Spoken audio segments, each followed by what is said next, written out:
सर्वे सन्तु निरामयाः।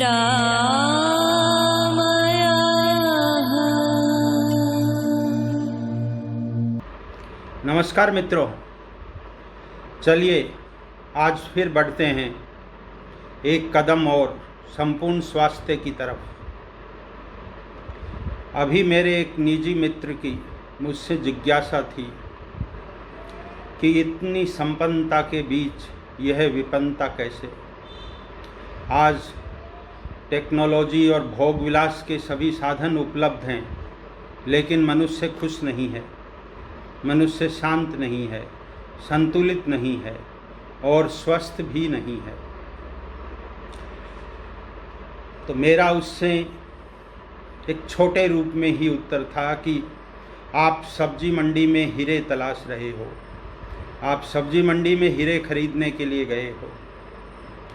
शांति कहीं बाजार में नहीं मिलती है, उसे कल्टीवेट करना पड़ता है, उसे पहले बोना पड़ता है, फिर उगाना पड़ता है, फिर बढ़ाना पड़ता है और फिर जब वह फलवती होती है तब आपको फल प्राप्त होता है। आज हम इस महामारी से जूझते हुए एवं आगे इस पर हमें कैसे विजय मिले, इस बारे में बात करते हैं।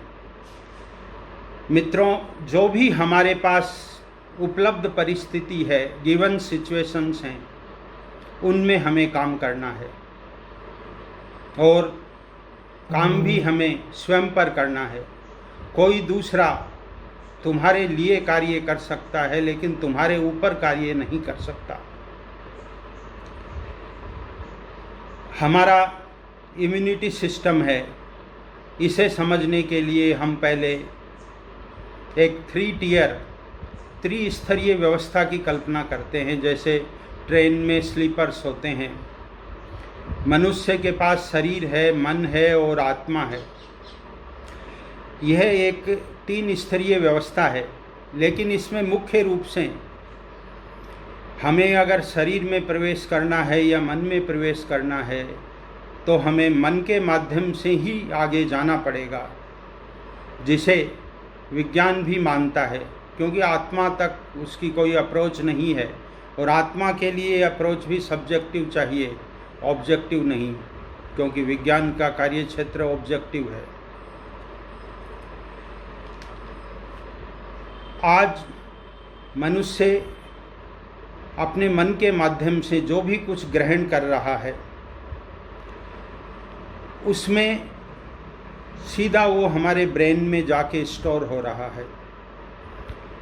हमें इससे पहले एक बात और समझनी है कि ब्रेन और माइंड को आप एक मत समझिए। ब्रेन है वो न्यूरॉन्स का एक समूह है या मांस का एक लोथड़े की तरह हमारे स्कल में फिट है, लेकिन माइंड है, माइंड एक नेटवर्क की तरह है। जैसे हम समझने की कोशिश करते हैं कि हमारे फ़ोन में सिस्टम है, वो सॉफ्टवेयर है, वो एंड्रॉयड का है, लेकिन जैसे नेटवर्क है वो एयरटेल का है। तो माइंड किस तरह काम करता है? माइंड अपने वह सराउंडिंग होता है। माइंड के लिए साइंस भी इसे परिभाषित करता है। Mind is embodied and relational process that regulates the flow of energy and informations in whole ecosystem. Mind एक तरफ ब्रेन से जुड़ा है और एक तरफ सराउंडिंग से जुड़ा है। अपने चारों तरफ जो भी फैला हुआ है वो अपना माइंड का सटल फॉर्म है, जो अदृश्य रूप में काम कर रही है। अब यहाँ क्या हो रहा है कि हमारे पास व्हाट्सएप और फेसबुक जैसी बड़ी यूनिवर्सिटीज़ हैं, जो हमें पूरे दिन हमारे दिमाग में कुछ न कुछ डाल रही हैं।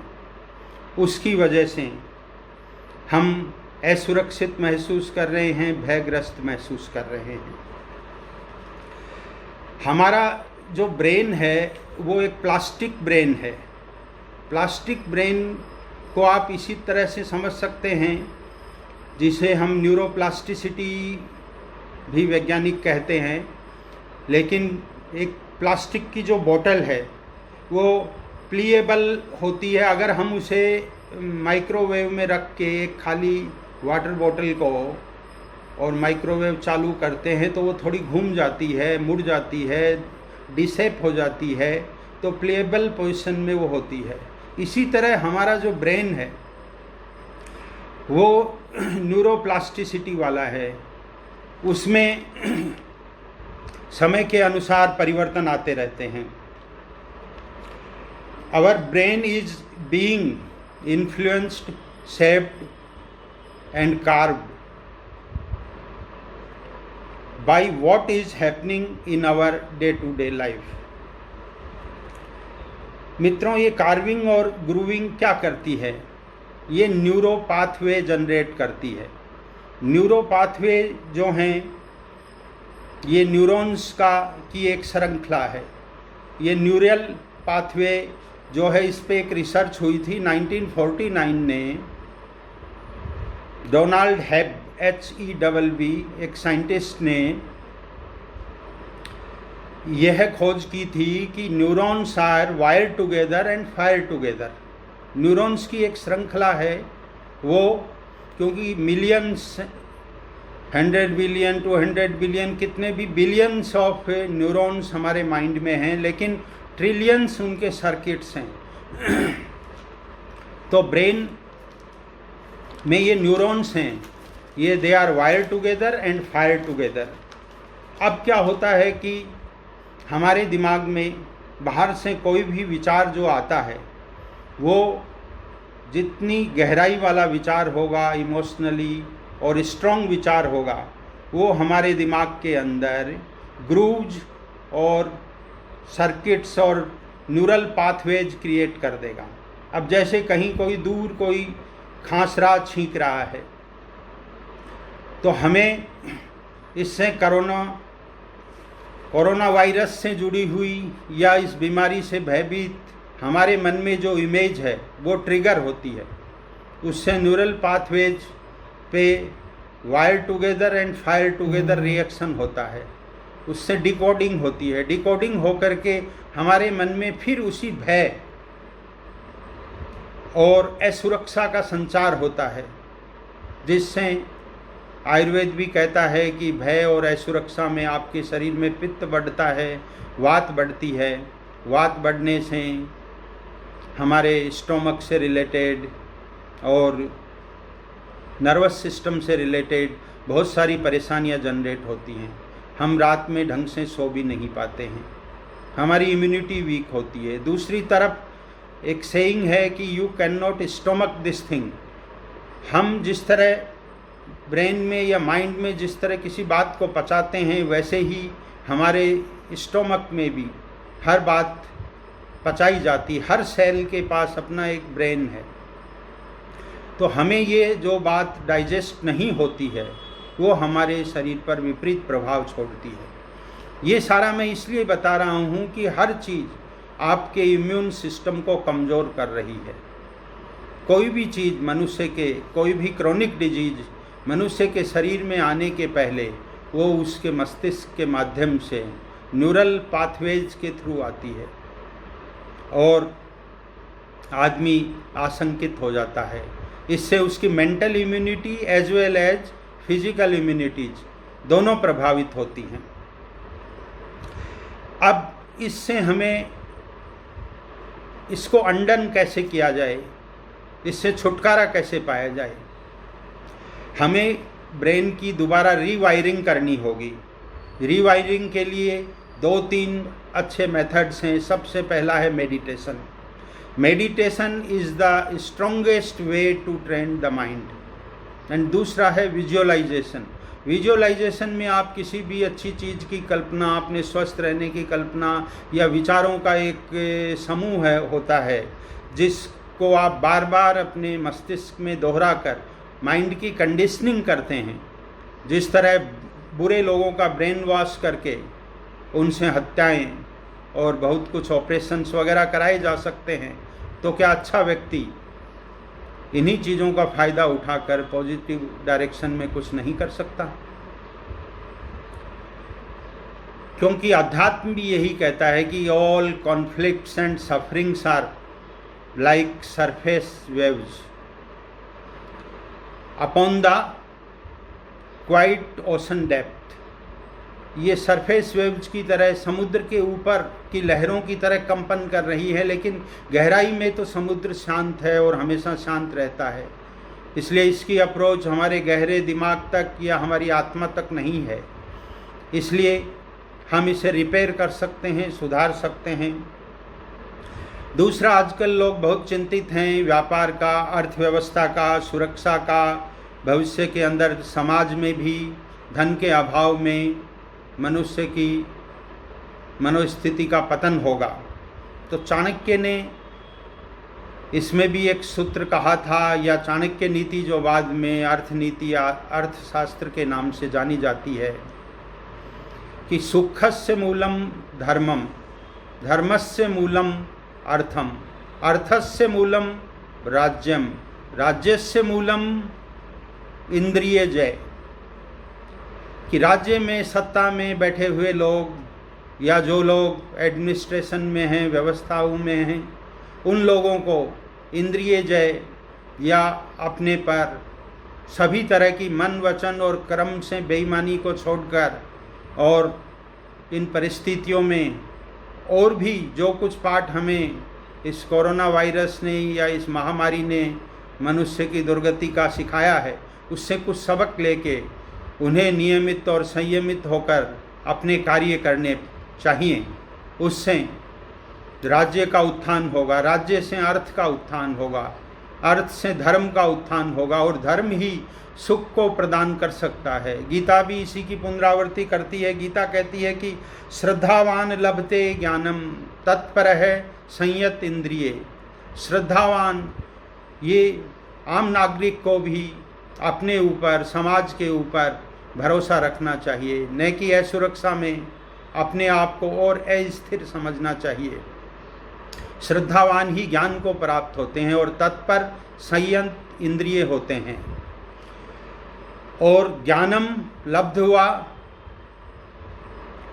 परम शांतिम, और ज्ञान से फिर परम शांति रूपी लाभ प्राप्त होता है। अचिरेण अधिगच्छन्ति, कि अति शीघ्र इस चीज़ का लाभ आपको प्राप्त होगा अगर आप श्रद्धावान हैं और ज्ञानवान हैं और अपने इन सभी कार्यों को संयमित और नियमित रूप से कर रहे हैं। तो अभी हमें करना क्या है, अब हमें इसके ऊपर इसको थोड़ा संक्षिप्त में समझ लेते हैं कि माइंड के स्तर पर हमें, आप कहेंगे कि हमारे पास समय नहीं है, तो आप व्हाट्सएप या अन्य किसी अपने डेली रूटीन से जिसमें से कुछ समय निकाल सकते हैं, उसमें से समय निकाल कर मेडिटेशन पर आधा से 1 घंटे का समय दीजिए। साथ में ही अच्छा विजुअलाइजेशन करके अपने माइंड की कंडीशनिंग कीजिए।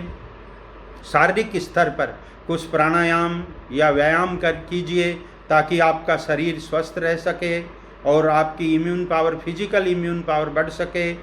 फिर आपको आदर्श दिनचर्या जो हमने पूर्व के वीडियो में बताया है, जल्दी सोना, उठना और अपने आप को संयमित रखना, क्योंकि मनुष्य के शरीर में धातु क्षय जो होता है उससे भी उसकी इम्यूनिटी अति शीघ्र गिरती है। उसको सात्विक आहार ग्रहण करना चाहिए। लेकिन तुलसीदास जी जो पूर्व में कह चुके हैं कि सतयुग और त्रेता की तरह ये युग नहीं है कि यहाँ सात्विक मनुष्य मिलेंगे, और तामस बहुत रजोगुण थोड़ा, कली प्रभाव विरोध चहु ओरा, कि यहाँ सात्विक मनुष्य गायब हो जाएंगे और तामसिक का परसेंटेज 80-90-100 हो जाएगा। तामस बहुत, रजोगुण थोड़ा, कली प्रभाव विरोध चहु ओरा। आज हर मनुष्य के मन में दूसरे के लिए विरोध है। परिवार हो, चाहे समाज हो, चाहे देश हो, चाहे राजनीतिक पार्टियां हो, चाहे धर्म के संगठन अनुष्ठान हो, जहां भी देखें चारों तरफ विरोध व्याप्त है। क्यों? क्योंकि हम संयमित और नियमित नहीं हैं। हमारा जो आधार है वो कंप्लीट तामसिक हो चुका है, इसलिए तामस बहुत है, रजोगुण बहुत थोड़ा सा है। इसके आगे मित्रों, अगर विचार करें और अपने विचारों को बदलें तो कोरोना जैसी महामारी हमारे लिए जो अभिशाप है वरदान सिद्ध हो सकती है। ये ब्लेसिंग इन डिस्गाइज वाला बात है कि लेकिन अंतिम जो आपका प्रयास है, क्योंकि हमारा विषय स्वास्थ्य नहीं संपूर्ण स्वास्थ्य है। संपूर्ण स्वास्थ्य बिना आध्यात्मिक या बिना अपने मन को स्थिर किए, बिना ध्यान और भजन के प्राप्त नहीं हो सकता। तुलसी महाराज का एक दोहा और याद आया, अंत में उसको कहते हुए मैं अपनी बात समाप्त करता हूँ कि रामचंद्र के भजन बिनु जो चाहे पद निर्वाण, कि रामचंद्र के भजन बिनु जो चाहे पद निर्वाण, ज्ञानवंत अपि नर पशु बिनु पुछ विषान। तुलसीदास जी कहते हैं कि चाहे कितना भी ज्ञानी हो, लेकिन वह मनुष्य जो है निरा पशु है, केवल उसके पूँछ और सींग नहीं है। बिना सींगों और पूँछ का ये जो मनुष्य है, इसकी गति मात्र पशु जैसी है, क्योंकि जो आदमी विवेकशील नहीं है उसका इस संसार में सभी तरह से पतन होगा, शारीरिक, मानसिक और आध्यात्मिक। इसी के साथ मैं अपनी बात समाप्त करता हूँ। ओम शांति शांति शांति।